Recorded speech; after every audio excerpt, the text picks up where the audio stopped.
Nature, simple pleasures. Hello friend, this is Shundan.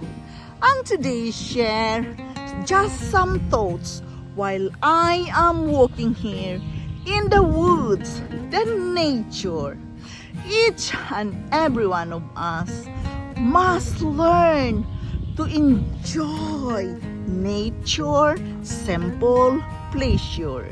And why is that?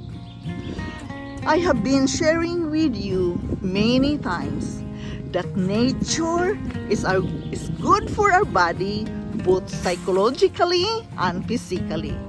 Enjoy nature, simple pleasure if you really want to live your best life. You have to get out of your own place and enjoy this simple pleasure out here in the nature. You can breathe fresh air out here in the nature. It gives you a feeling of refresh, especially here by the woods and by the sea. Yes, if we really want to live our best life, we are the one who is going to work on with ourselves. Work on with yourself and enjoy nature, simple pleasure.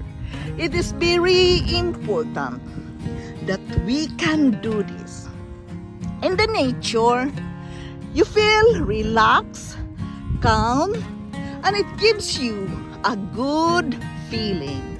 A good feeling of being alone, to breathe with no stress at all.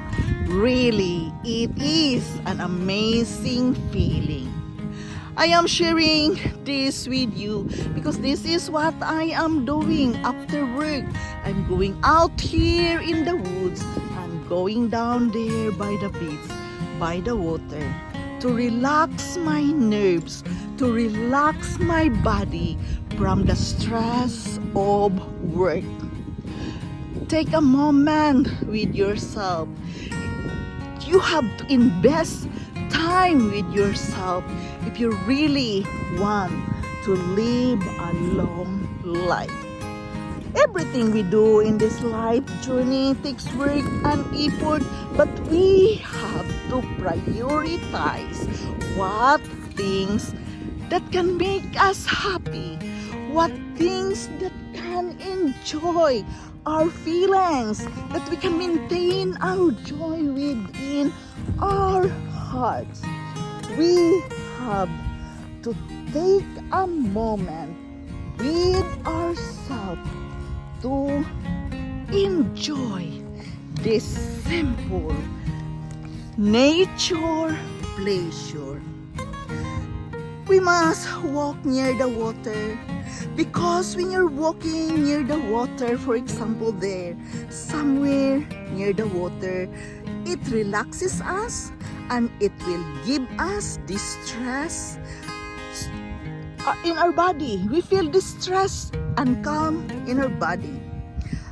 And when we are walking here in the nature, you can have your favorite music with you. Listen to that favorite music.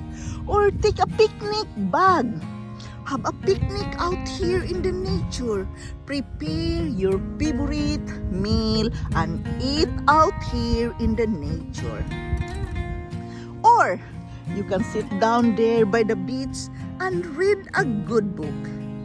Or if you just want to stay at home, you can do some gardening. We must find pleasure and engage in simple pleasure that include things like taking a walk in the park, or a skincare routine, or reading inspirational and motivating thoughts books, enjoying a simple moments with yourself here out in the nature, or spending time with loved ones by intentionally seeking out and enjoying this moment. You can find joy and fulfillment in your everyday life. enjoy and be happy with simple things in life. We must do some exercises, going for a walk here out in the nature. At the end of the day, you're going to sleep good. We must be closer to our inner self, and you can connect with your inner self when you are out here in the nature. And of course, we must spend time with friends and family. We must get outside somewhere. Greenness here out in the nature really helps you to breathe slowly.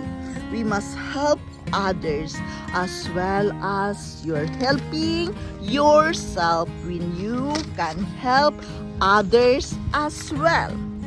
We must practice smiling because smile can alleviate our pain.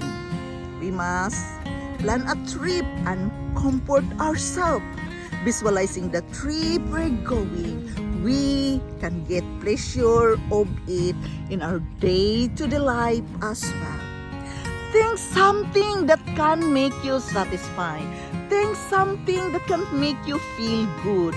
Do something, little things in your life that can help you to feel good, content, and satisfied at the end of the day. This is Yundel. Thank you for listening. Thank you for dropping here in my channel. I am very grateful to each and every one of you. I love you all and bye-bye.